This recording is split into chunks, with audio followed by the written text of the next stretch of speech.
लग्नाची मुलं मुली असली तर कोणीतरी सांगतं किंवा यांच्या घरात लग्नाचा मुलगा आहे, कोणी सांगतं आमचं काही लव्ह मॅरेज नाही. लव्ह मॅरेज असलं की ते सांगायचा प्रश्न येत नाही. त्याच्यामुळं पवारसाहेबांचे पदमसिंह पाटलांचे संबंध मला काही स्थळं आली होती, काही मी बघितली होती आणि मग नंतर हे स्थळ आलं जे मी पसंत केलं ते सुनेत्राला.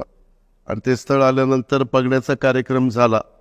तो इथंच मुंबईमध्येच त्या ठिकाणी करण्यात आला.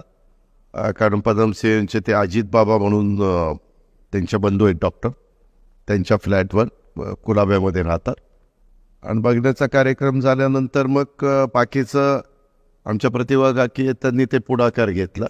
मग ती चर्चा झाली आणि तशा पद्धतीनं लग्न ठरलं. आणि मग लग्नामध्ये साहेब काका लोक सगळे वेलकम करायला होते आणि त्या पद्धतीने